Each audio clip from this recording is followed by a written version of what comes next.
Hello, everybody. We are already at episode 9 of the Super Mega Riftbound Podcast. I'm excited to be here. We're going to take you through some developments this week, and we're going to go back and take a look at Set 1, pick the things that we think were the best and the worst of the first set of the game. Stick with us. Going to have a fun time today.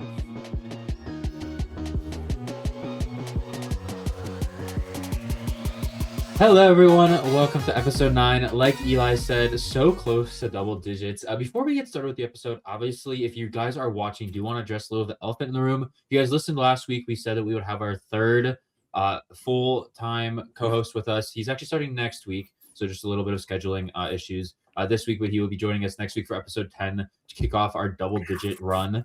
But yeah, episode 9, we're excited. We have a lot to talk about. We're going to talk about some rules updates that we got yesterday. Talk about the past Chinese regional and kind of the whole Draven situation. And then, like Eli said in the intro, talk about some Set One Superlatives, what were our favorite and least favorite cards. But Eli, as always, our last week in Riftbound. How was your last week in Riftbound, sir? Yeah, so I've had a sick baby at home all week. So my last week was not as in-depth as it usually is, but I still did make it out to one local at least. Got a Wednesday local in, played some really, really good games. I played Victor. I lost to my buddy who was playing Set. Very difficult Victor matchup, round 1, but I was able to close out the last 2 rounds. So went 2-1 total. Really liked the thing that they put out where it like tells you your overall win percentage for Set 1. I thought that was super sick. So I'm sitting at a 70, I think it was 76%, probably dropped to like 74% after that 2-1 performance. But I love that they put that out. It's really cool to be able to like go back and see how you've been doing in Riftbound. I thought that was awesome. What about you, Teddy? Yeah, same with you. I had just a busy week. If most of the country knows, there was a huge snowstorm that went through. Yes. So it kind of kept me inside from going to more locals than I would have liked. But again, was able to get out to the same Wednesday night. Locals as you went 1-2 with Yasuo. Ran into what were my matchups? Played Ari round 1, which I was able to get, and then ran into Victor and Darius Hook after. And those are just not great matchups for Yasuo. So unfortunately, wasn't able to get there. I did look at my little like the thing that you said they released with like all the match win. Mine only says I've played in like 3 events, which is just not right. Like I've played in many more. So I'm gonna go check that again, like probably next week or something, just to see if that's updated. But definitely hasn't updated for me. I was like 2-1 in that. So I don't know what that is, 66 winning percentage so far. It's probably lower though. Probably lower though at this point. But no, I'm happy. It was a fun week. Again, just kind of getting ready for Set 2, a week away. At this point, recording next week, we'll have already had Set 2 cards in our hands from some pre-Rift events. I guess a midnight pre-Rift event that we're attending. So yeah, I'm excited. I think it was a fun week to be able to play online and kind of sit back when class was canceled and all that, and just kind of grind Riftbound for the day, which is fun. But yeah, that was my last week in Riftbound. We're going to start off by just kind of chatting here about the past rezo in Chengdu. Obviously, we know Draven won.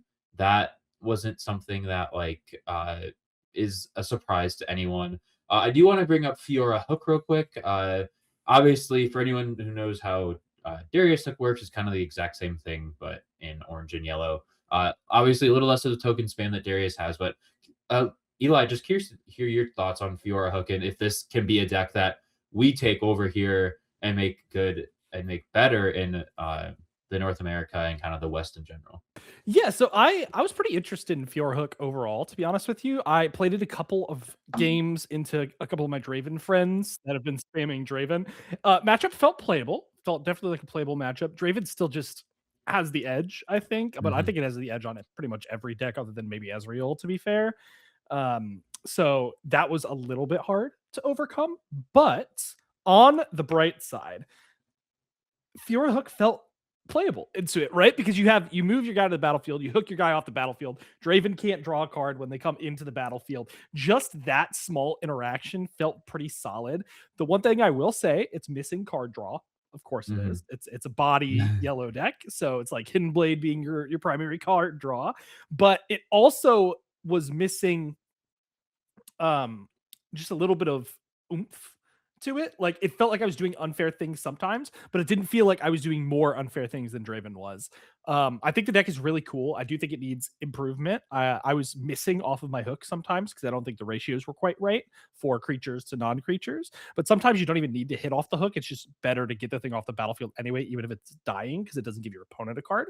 So I need to do some more testing with it. But overall, I think it's pretty positive. Well done to that player to come up with the idea to put baited hooks into Fiora. Definitely the person that we saw do it with the most success so far over in China. Yeah, I agree. I played it a lot this week as well. Bought the sets and hooks I need off of you to build it for Indeed. set 2. But I really like it. I think it'll be a deck along with Relic that I play because it's just a fun. Like you can always be changing out cards. I think something that, like you said, there wasn't a lot of card draw, so I'm gonna be interested to see like if we can get more Death Knell cards in there. Like Machine Evangel, I think is a definitely. I know it's not card draw, but kill the Machine Evangel, get 3 recruits, and also go find a high value card in your deck. I think if we can get some more buffs of the ability to buff things in there, I think that'll be good. Obviously, you have Pit Rookie and you have Set who comes in buffed. But I think that my favorite card is Harness Dragon in that deck. I think that really overperformed for me in a lot of matchups. And even in the Draven matchup, being able to just pick Draven off the field when it probably wasn't expecting it to be picked off the field. And then it kind of opens you up to maybe take a hold point for a second because they don't have a Draven to be able to play.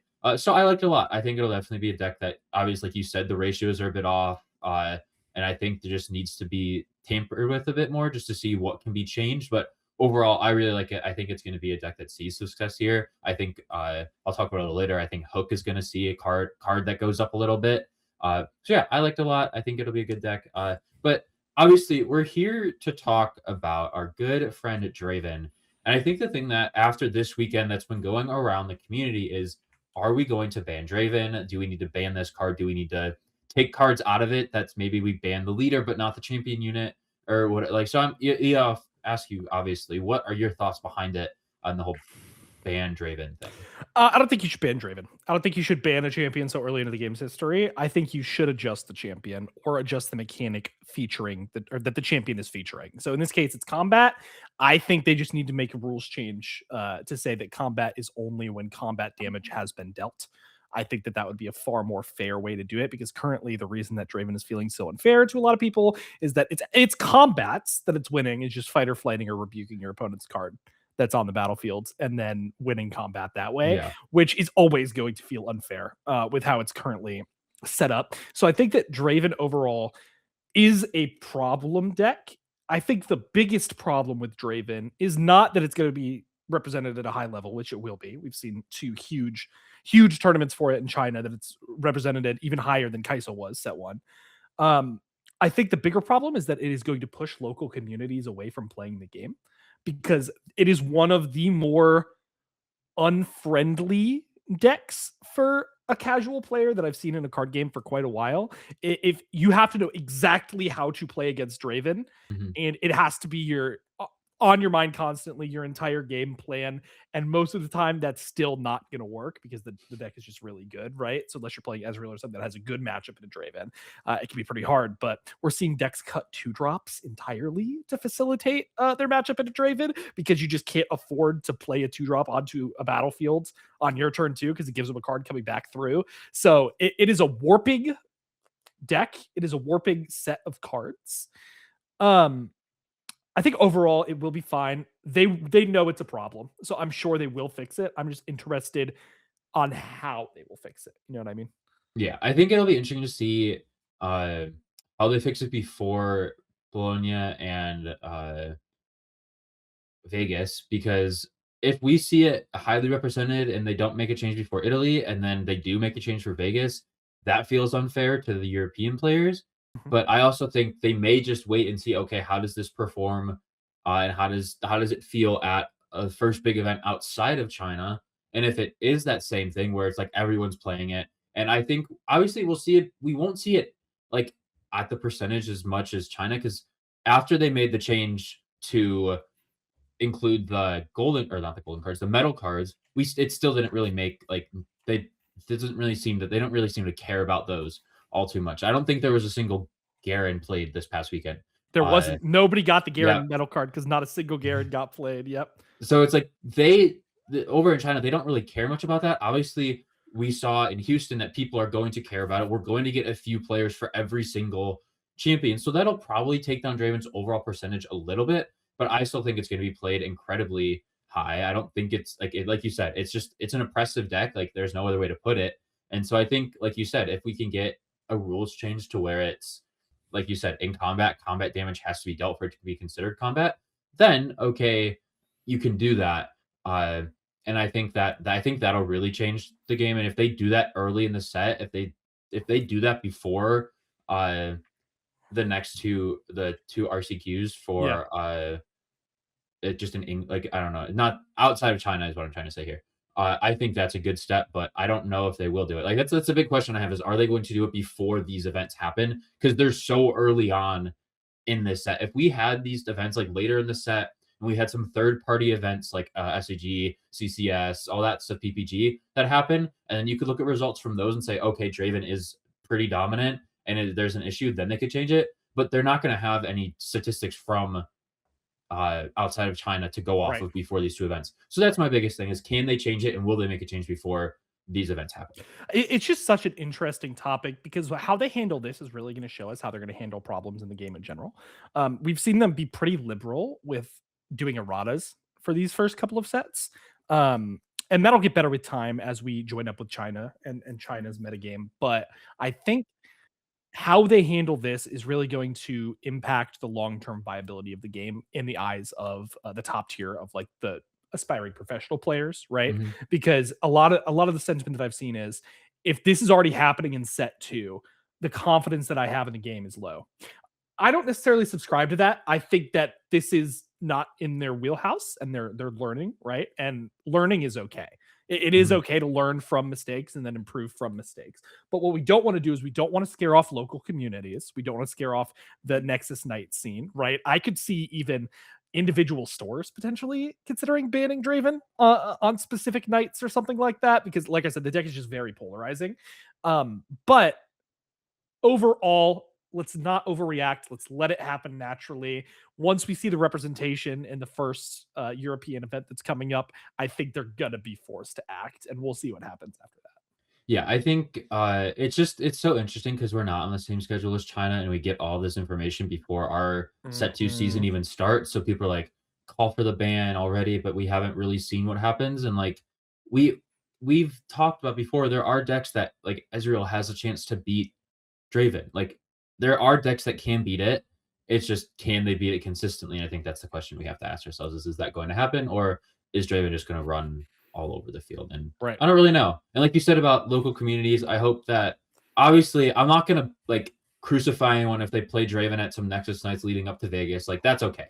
But like after the fact, like when we're just kind of in a lull where there's nothing competitive, I don't know how much I would want to see Draven at local community like events like Nexus nights. Skirmishes, okay. But it's like hard though. You can't police that, right? People I know, exactly. Bought the cards. They spent money on the cards. They want to play the game. They want to play the best deck. They're going to play Draven, right? Yeah. And that's fine. That like players have that option. I am just worried that the people, you guys know the guys that went to Nexus Night every time this set and they played Leona, right? They played Leona every single Nexus Night. They had a great time. They went 1-3. They went 2-2 at some of them. Had a great time. Some of them might have even done super well with the deck. Stuff like that does not feel possible in Draven right now. And I think that is a little bit of a core issue that they're going to have to resolve. Yeah, I think it'll be interesting to see. Obviously, it'll be something we'll be tracking here and talking about as the weeks go on. I don't know if there's a Chinese event this weekend, so we don't really get more data from there. But yeah, moving on. Obviously, I think one of the other big things that we have, my throat, rules changes. The first rules change we have is the card language. I think this is big. Basically, what Rule 420 is saying is that any time or any deck can have any amount of language cards in it. So you could have 50% English, 50% Chinese.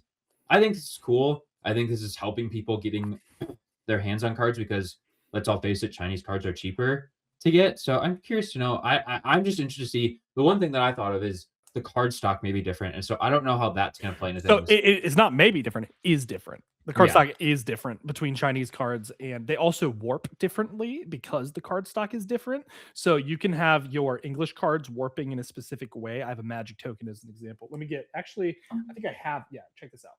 So this is a Jinx legend, right? You see how that's warped? Mm-hmm. For those podcast listeners, it warps back. So the front of the card kind of pops up like one of those pop-up toys you would play with in elementary school, where you push it down and then it would pop up. It's warped like that. The Chinese cards warp up the other way. So they warp up like this. And because the warping on the cards is different, if you're in a high humidity environment or something similar, your cards may be warped differently, which is going to present deck presentation issues if you go to a larger event or a skirmish or something like that, where the deck itself looks different and feels different, and they might hit you for marked cards. In a circumstance like that. So I think this change is a good change. It's going to allow a lot of people to have cheaper options to fund their decks, especially as we get more languages that come out instead of just the primarily English and Chinese right now. As we get more languages that come out, being able to mix all of those is going to be super cool. I think French is the only other language we have currently.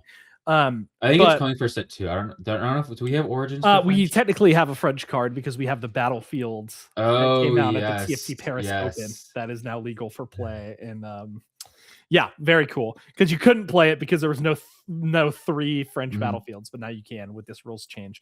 But I think that if you are going to do it, just make sure to sleeve your deck. I would even potentially double sleeve your deck if you were going to do it that way, because double sleeving will allow that warping not to be as bad, and try to fix the warp on your cards before you put them together, different languages together. But yeah, I think it's a great change. I think it'll be awesome.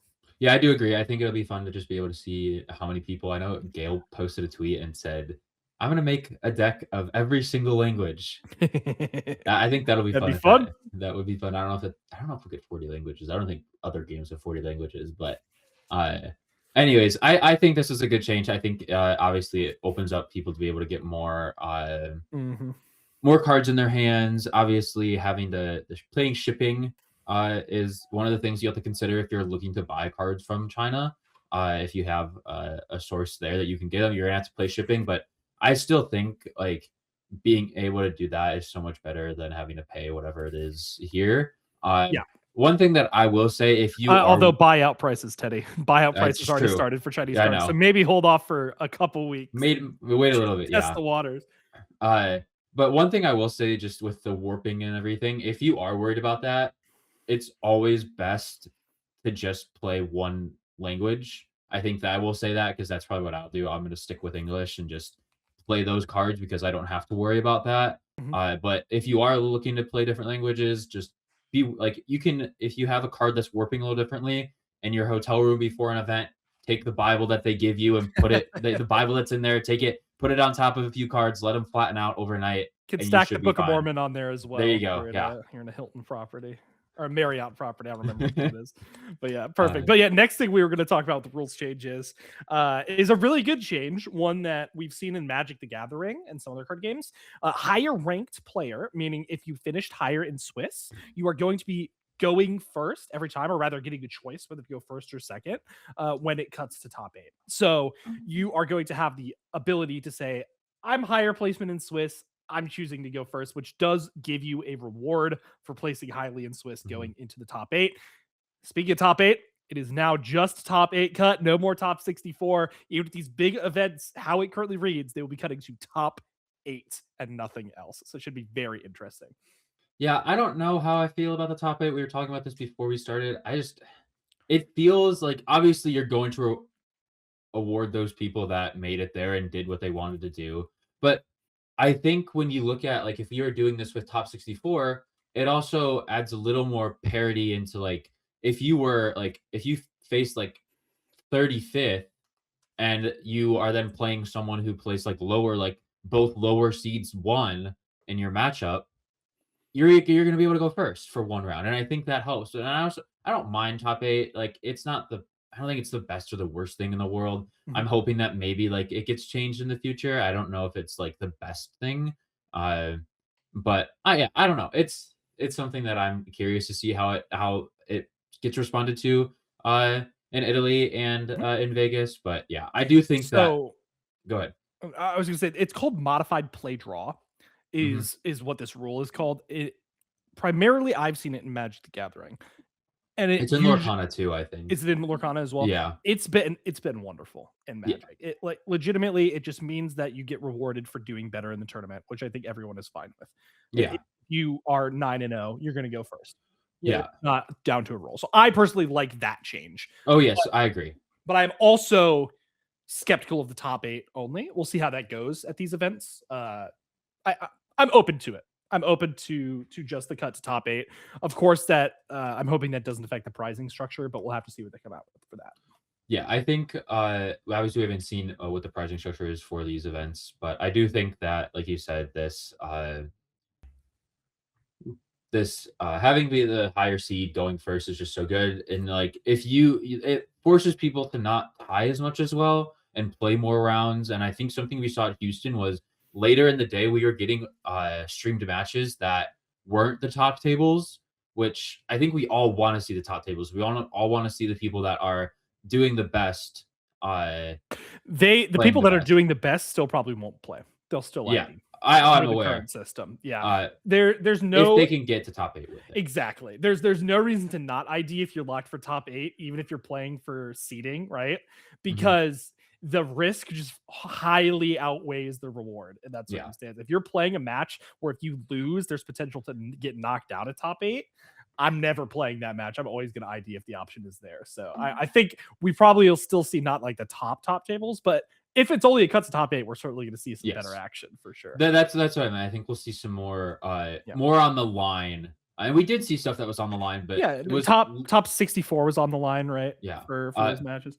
I feel like when you say top 8 versus top 64, it weighs a little differently, so Yeah. I'm excited to see those matchups and kinda, like I feel like we're gonna get a match that people, like, winning into top 8 or something like that. I don't know if, like, how that math will work, but we'll have to see, Yeah. obviously, with Stakes should that. be super high. Very Yes. interesting. But our next rule change is we're gonna talk about tiebreakers. This changed. The tiebreaker in order now is higher opponent's mean average win match percentage.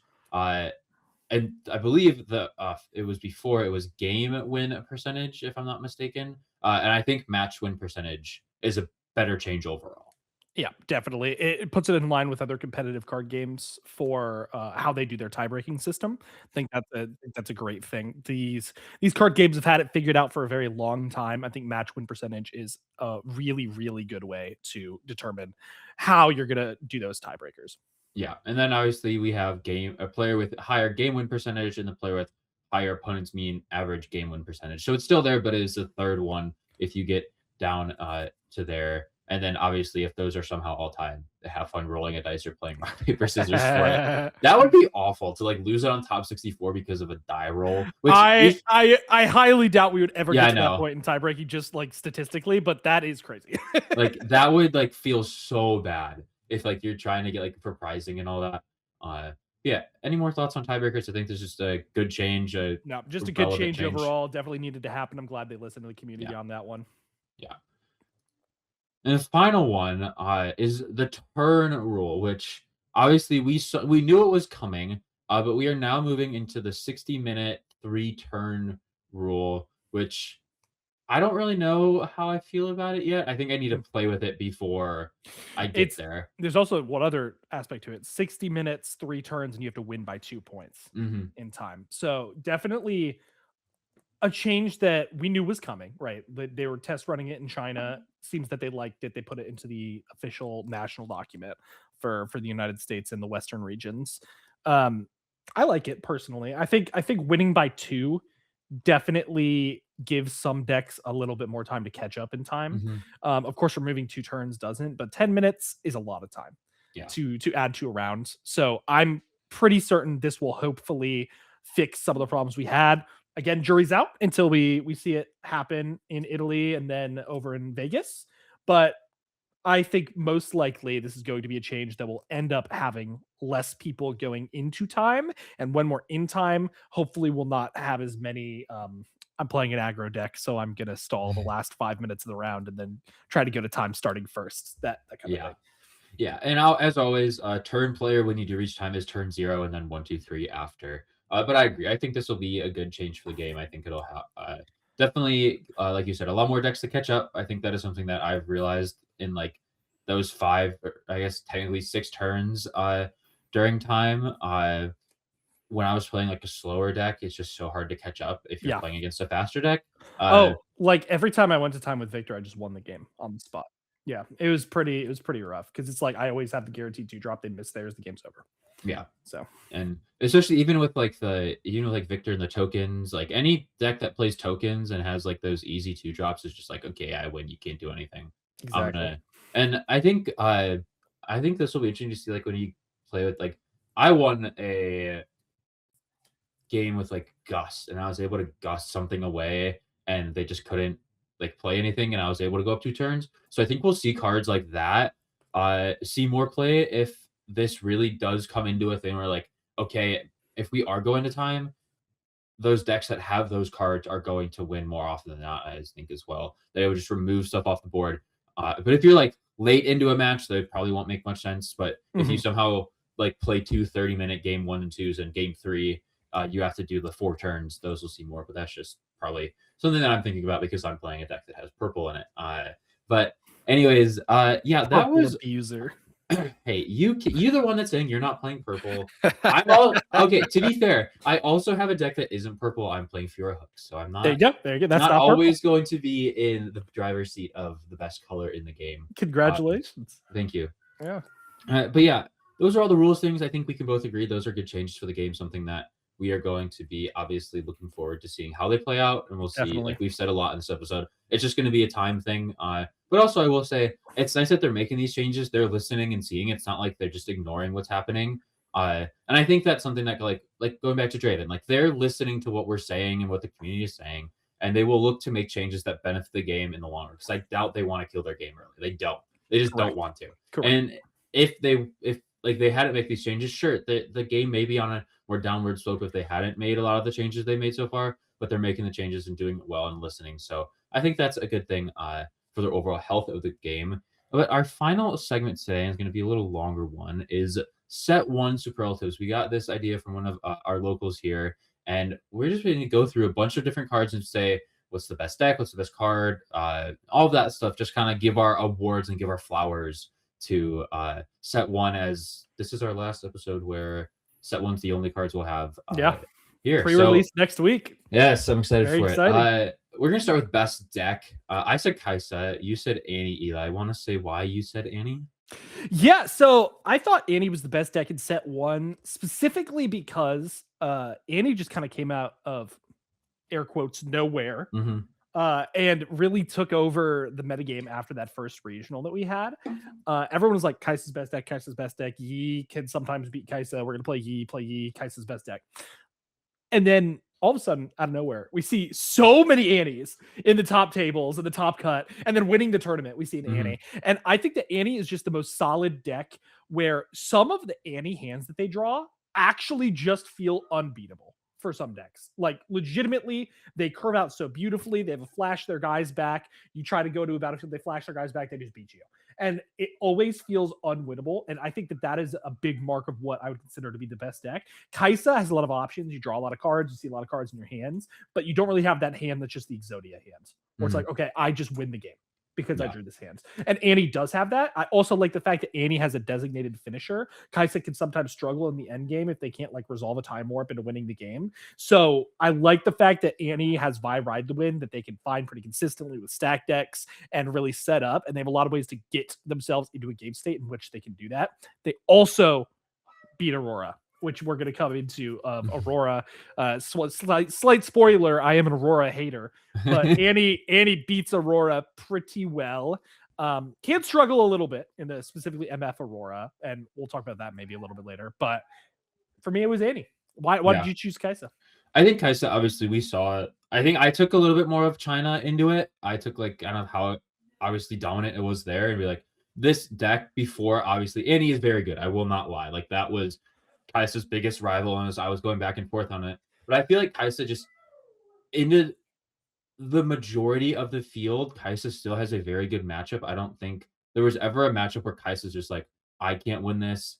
And I think that just red is such, and I know Annie has red, but I think red and then having the ability to retreat as well in Kaisa was also extremely good, and we'll talk about that card in a second as well. Uh, but I think that that is just such a good. It was such a good deck. It was Yeah. performed so long in China, and you can't like knock it for how good it was there. And I think yes, it maybe not didn't have the exact results it did because the Western Meadows able to figure it out a little bit. But I still think Kaiser was very good, and I can't take it off its pedestal for how good it did in China. Right. But Annie is right there as well for me. But best card, no surprise to me. I chose Kaiser Survivor, and you chose Retreat. Again, why Retreat? I agree with that. I can see why, but why'd you choose Retreat? So I chose Retreat. I also think that Kai'Sa was incredibly powerful, right? I came at it from the angle of Kai'Sa's a really strong card. How do we beat Kai'Sa, but how do we beat Kai'Sa's deck? And Retreat consistently came up among the best cards that I tested in set one. It beat Yi's challenges that they would put on you. It beat Charm. It beats Kai'Sa's accelerated units, so them accelerating in a Kai'Sa or accelerating in a Darius. It beat Kai'Sa's removal options like Cathian Rain and such. We played with reflexive triggers for most of set one on a Cathian Rain and Falling Star. So there was always a play where you could just have a guy on the board that was like a threatening guy. They go to double Falling Star or a Cathian Rain it, and you just retreat it on the chain, and then they have to reflexive trigger their own guys. That was another option. It was the most versatile card for me throughout set one. And because it was the most versatile, it just felt the best. Kai'Sa can only get played in very specific decks. I think pretty much every blue deck can play Retreat to an extent and feel pretty good about it. So, including Kai'Sa. We see the card in Kai'Sa for a reason. Yeah, I think I chose Kai'Sa. Like you said, I think every red deck pretty much had the choice to play Kai'Sa if they wanted to, and most did. I think just in a set that had a good amount of draw, but not like amazing quantity of draw power in some decks. Like we've seen like yellow deck, like yellow has no draw besides Hidden Blade. Purple, you have stack deck and stuff like that. Green has discipline and probably some other cards I'm missing.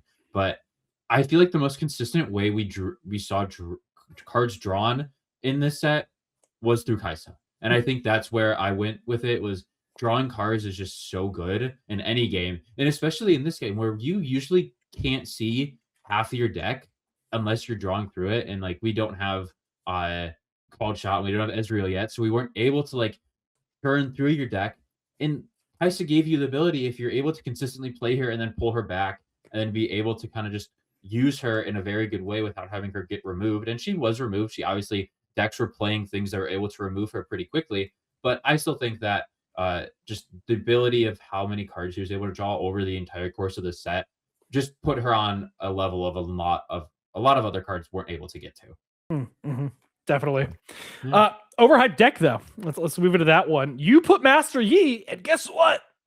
I also put Master Yi. Teddy, why do you think Master Yi was overhyped?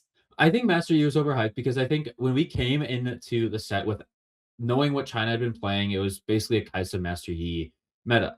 I will say before I say why I think it's overhyped, I'm aware that it did get to the finals in Houston and had another one in top 8, but I just think outside of that, it wasn't talked about that much. It like in these events, it had some top 8s, it had some high finishes, but in reality, I just don't think it was it wasn't as hyped up as we thought it was going to be coming into the set. And I think we had some like Annie was able to just come out of nowhere and beat Yi pretty easily. Yi Aurora kind of fell off after it came over. So yeah, I just didn't think it really got the results it needed to, having so much hype coming in from China. Yeah, definitely. I'm in agreement with you on that one. I actually don't have much more to say on it. I'm pretty sold that Yi it was overhyped, not because it's a bad deck. It is not a bad deck. It is a good deck. It was overhyped just because it didn't do what we expected it to do. Yeah. Right. Coming over, Annie took its place, even though Annie was a good matchup for the mid range version of Yi. It just didn't do as much as people thought it was going to. Even in Aurora, it got eclipsed by MF Aurora by the end of set one. So I'm pretty convinced that it was the most overhyped deck of the first set. Yeah. Looking at underhyped deck, we did choose different ones. So what did you choose for underhyped deck? My underhyped deck, I actually put Teemo. So Teemo was in a pretty interesting spot where everyone pretty much knew the deck was good.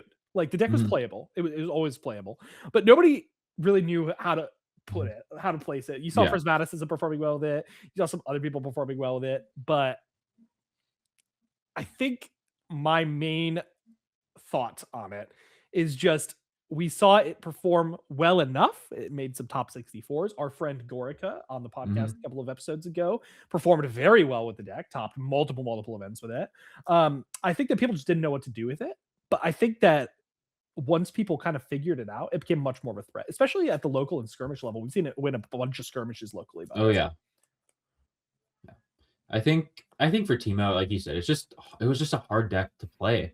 I don't know, and people, by the time it got good, people were already like honed in on other decks, so they didn't really want to pivot to it. So I can definitely see that. My underhyped deck was Darius Hook, and I think again, this was a deck that people knew was good and knew had legs, but I never really saw it played as much as I think it should have been. I think it's just a Victor. It's a Victor variant with Hook, and you obviously have Darius, which is a great card. And so I just think this deck really had some legs that could have gone far and could have ran, but it never was able to get up to that running speed. It was always just kind of a deck that was walking along. People would play it. You've played it a few times at locals, but it was never really a deck that I think showed its true potential. I think it could have won a few tournaments, and it probably did, that I just didn't see the results for. But I just still think that deck could have done really well, and I think it could have been solved more. And I think we'll talk about here in a second. I think that deck is going to see more in the future and see better results as we go forth. Yeah, I think Hook in general is just pretty good. I like the modality that the deck has, where you can choose to go tall or you can choose to go wide. So you could like choose to go to like Draven stuff, or you can choose to go wide with a bunch of recruit spam. I like the options that the deck has. I think it's a good deck. I agree that it was underhyped. It just didn't quite hit the level of Teemo for me. That was probably my second place pick though. Yeah. Speaking of baited Hook, I chose this as my card to get better in set 2. This is obviously coming off of a result with Fiora, but I think, like you said, it's such a versatile card that you can build it to go tall, and you could, like Fiora, you're playing some of these really high might units, but you're also like with Darius, you're playing Spectral Matrons and Vanguard Captains, and you can go really wide with it. And I think like this is a card that's just going to get better and better as the game goes on, and you're able to find more cards that can hit off of it. We're seeing these yellow cards that have Death Knell, and I think that is going to really trigger some good results with baited Hook. I think, like you said, with Draven being able to remove something off the battlefield with Hook is really good, and Machine Evangel, like it just so many more ideas in my head now that I'm really starting to think about it and like what this card can do in this set, and even like baited hooking a Sword Scout.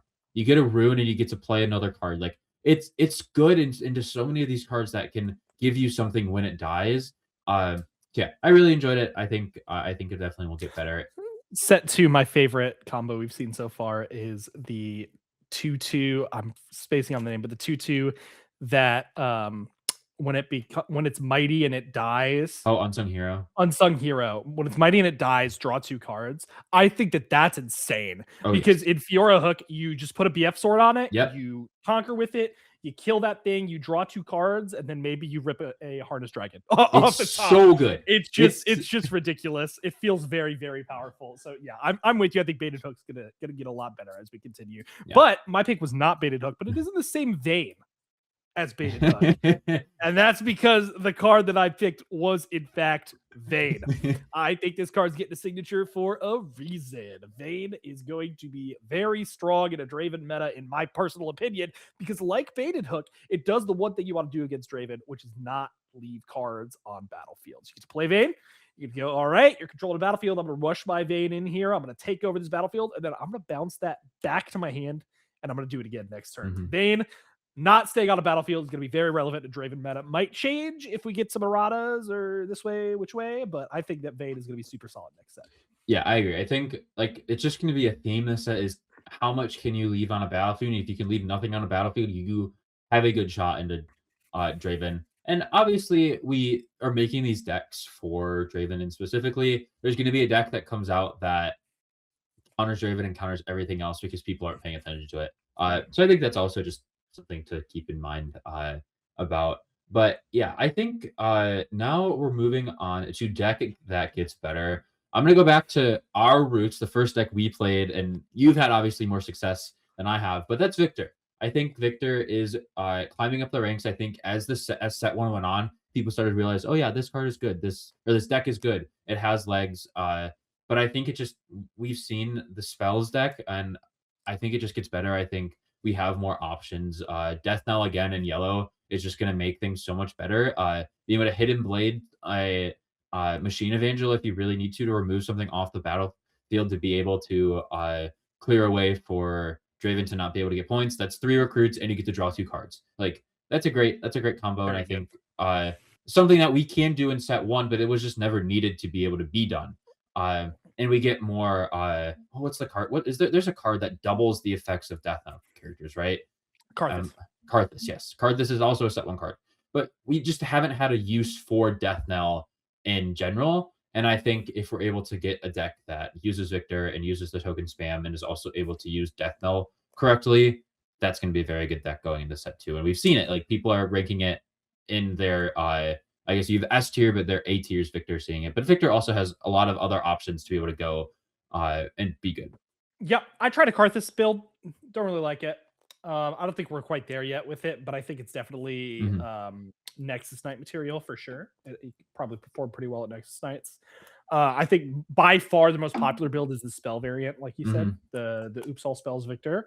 I personally don't subscribe to that variant. I still like the spammy tokeny type Victor list, but that list did get a lot harder to play with the introduction of Bellows Breath, the blue spell. Incredible card against Victor. Yeah. So you really have to be careful about how you play the deck. But I agree. I think Victor's going to get better than he was set one, even though I thought he was great in set one. I agree. I think he's going to see more representation. And when Victor's in more players' hands, they're going to realize how good that champion is. And so when we see that happen, I'm in full agreement. I think it'll be very good.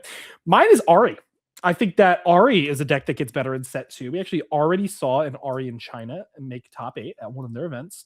I think that Ahri gets a lot of cool options. And I think that not a lot of players would be expecting that whole type of play style. Yes. Holding into Draven is actually pretty good because they really have to break through your board, and Ahri zapping everything down and making sure that they can't win their combats that way is a viable strategy into the deck. So I'm interested to see if maybe that's going to be the strategy for Ahri, see which way they go. But I think that the deck just in general gets better. And I know that a lot of players that I've talked to are in the same vein for Ahri. Padocast that we had is going to be happy. Yes. Our first guest we had on the podcast will be very happy to see that Ahri is performing better than she was in set one.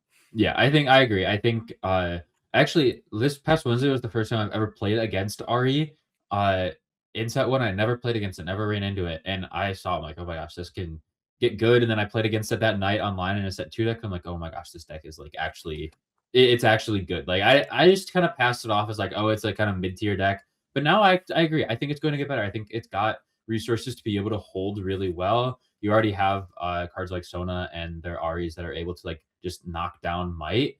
And Draven's whole thing is about conquering. And if you can hold and go above Draven, you can conquer. You can hold and he can't conquer, and then it's just a bunch of goodness that I think we'll see Ahri definitely get some top performances, and I think we'll see Ahri win more skirmishes and stuff like that as well. I think that's a deck that might not be on people's radars yet, and maybe will after these 2 big events. But I agree. I think Ahri is going to get better as the set goes on and as the set is introduced into the meta. But now we're going to go into more like our favoritisms and kind of how we enjoyed the set. Favorite deck. Mine was Yasuo. Yours was Victor. Obviously, you had a lot of success with Victor, but any other reasons why you enjoyed the deck? Obviously, outside it's just it hits my playstyle perfectly. Yeah. I really like resource management and being able to manage my resources. Same reason I like Darius Hook. I play white weenies and Magic. Just any deck where I can manage resources in a way that it's more aggressive way of managing resources. So you can manage resources with like a control deck as well. But I really like being the one to ask the questions rather than be the one to answer the questions that my opponent is presenting. And so I like being on board, and I like managing my resources on board. So Azir next set hits the same vein. So I'm excited for Azir to come out. That's going to be a fun resource management deck. But Victor just hit that nail on the head for me. Felt great all set. Super fun to play. Yeah, I chose Yasuo. I've only been playing the deck for like the past few weeks, but I really like it. I think my playstyle is more like the move around the board, catch me if you can kind of thing. It's why I'm playing Aurelia next set. And I will say I definitely enjoyed Victor. Obviously, I played that for a while. I like the go wide and have everything, but I think Yasuo just did a little more for me in my playstyle and being able to kind of just say, okay, here's a very high might unit. If you can't get over it, say goodbye to your board. And I think it's also more excited to play Yone next set. I think that card is going to be good. Obviously, I'm curious if I can build a Jax deck that has Yone and Yasuo in it. I think that'll be fun, just kind of thematically there. But yeah, I'm excited. I think Yasuo is really good this set. It was my favorite, and I also think I might try him next set, but Aurelia is also just going to be very good next set for those colors. But most hated deck, I'll let you go first. What was your most hated deck? My most hated deck. It's actually a deck archetype from set one, not just one deck itself. All Aurora decks. I hate that card, dude. It just felt so bad every time you lost to it. And I didn't do a lot of that. I beat Aurora pretty much every time. Victor's a good matchup in Aurora. Yeah, it's a 70-30 matchup. Another reason that I played Victor was that I knew Victor was going to be good into Aurora. And so I played Victor. I'm not a fan of the play style. To each their own. People can love it. Just not for me. Yeah. I chose Set. This was because also just a bad matchup for Victor, and I could not escape it at locals. Same Nest Megatron. We both had issues playing into his set. He's local here, and I don't. Maybe it was because I was playing Victor and I wasn't playing a deck that was being able to beat Set, but it was just I don't know if I really liked how that deck worked. I didn't really like being able to not remove something off the board when it dies. I think being able to save it with a buff is just great.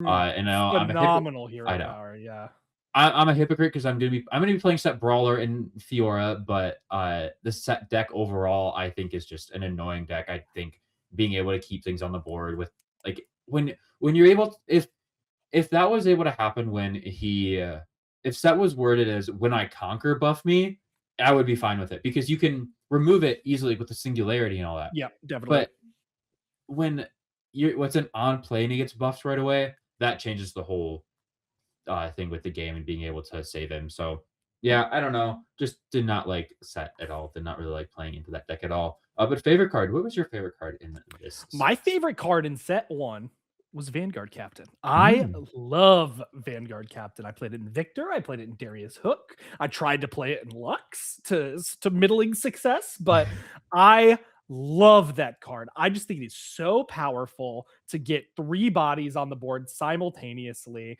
makes their falling star only kill 2 things, and you still have something that's sticking around every single time.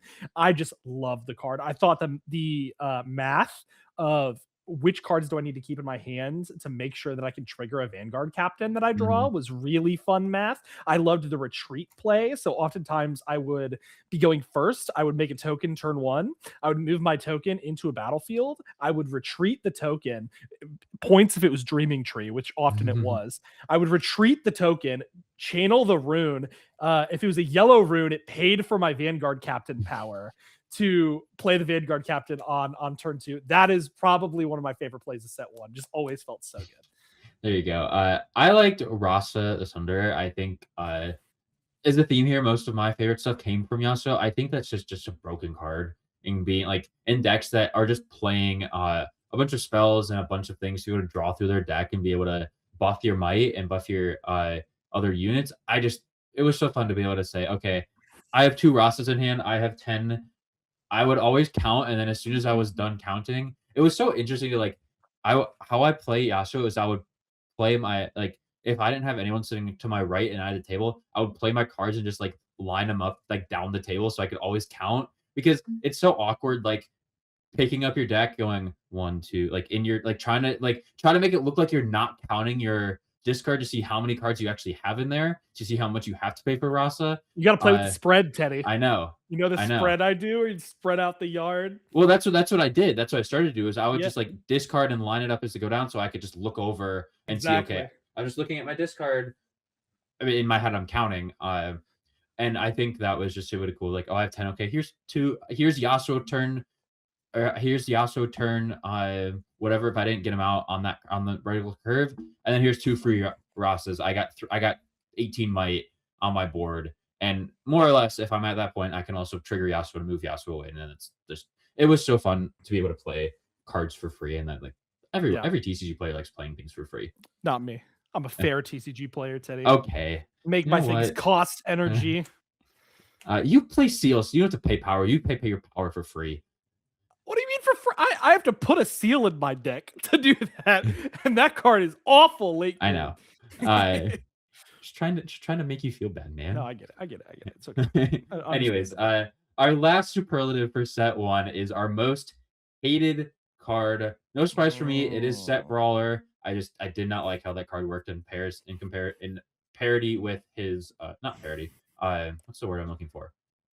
Coordination. Yes, in coordination with his legend. I just think that was too OP. And maybe, like I said, it's just because I played Victor into that matchup and never played anything else. But I think being able to save and also spend the buff to, like, being able to spend a buff to make him an 8 might, move him in, take something off the battlefield, rebuff him, and then when you go and try to take him, you go to try to take that battlefield and he's at 4 might, and he just doesn't, just pulls it back to his base, and you can kind of just, and you have like Pit Rookie, and you have all this other stuff that can buff it. It's just never fun to play against. I did not like that card, and I'm a hypocrite because I'm using it in set 2, but hands up.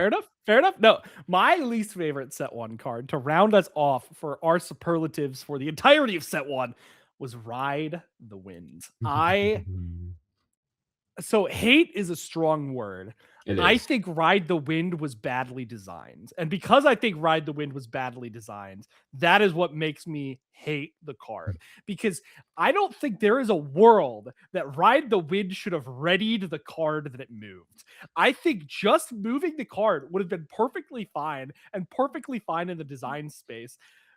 I think it being an action and readying the card is just insane. I saw a play where somebody had a traveling merchant right in their base. They control one battlefield, they're trying to conquer the other battlefield. They go traveling merchant to the base that they control, discard a card, draw a card, ride the wind the traveling merchant back to their bench, discard a card, draw a card, move the traveling merchant back into the base that they control, discard a card, draw a card, find the exact card that they needed to rebuke the opponent's board, and then move something in to win the game. And it's like, that play is sick. That it's a very cool play. I don't think Ride the Wind needed to ready the card.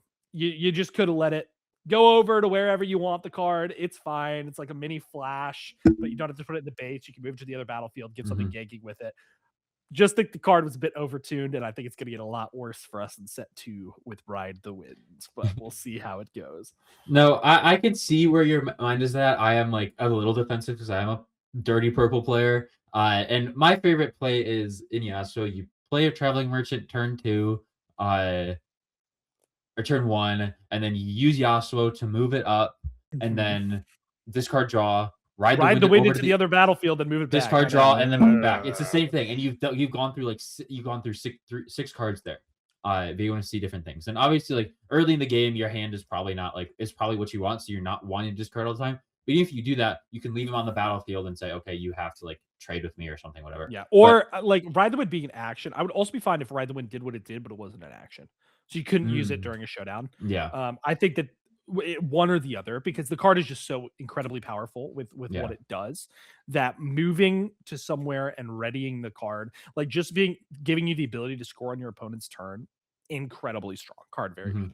Yeah, I definitely think it's going to get, as much as you hate it, it's going to get better in set 2. Oh, it's going to get better. Yeah. I know. It'll be better. Hopefully with more counter spells, it won't be as bad as it was in set 1. I think it makes Aurelia really interesting because you choose and you ready. So that's 2 more might going on Aurelia if it gets through. And you can just like, as someone who's playing that deck, it's just like, I'm so excited to play. I know. It feels good in that deck. That's for sure. But yeah, that was all we had for episode 9. Obviously, lots of fun stuff here. It's kind of sad. Last show with set 1 as the main focus. Obviously, set 2 is now going to be our main focus going forward. We're all going to have cards. next episode, we're going to have a new guest or new host, which can be really fun. But yeah, Eli, where can everyone find you on the interwebs? Battle tested TCG everywhere that you can search. I will say I'm also in your same vein, Teddy. Sad to be sunsetting Set One, but glad to be on the horizon of Set Two. I'm interested to see where it brings us, and I'm excited to play Riftbound. Just as excited as I have been this entire time. You can find Teddy at Limited Teddy on Twitter and YouTube. Yeah, I'm excited for Set 2. Like I said, I think there's always something bittersweet about leaving a game and like leaving Set 1 because that was just like the blossom of game. I think that's kind of how I felt when Lorcana started. It was like, this is like the first set. This is kind of what everything was hyped up for. Now we're moving into a game where we're going to be adding more cards and it's going to get more complex, but it's going to get more fun. We're able to play more. But yeah, if you want to follow us, Twitter, or I guess X nowadays, SM Riftbound, TikTok, Instagram, YouTube, Super Mega Riftbound. We thank you all for watching. We will see you guys next week for episode 10. See you guys.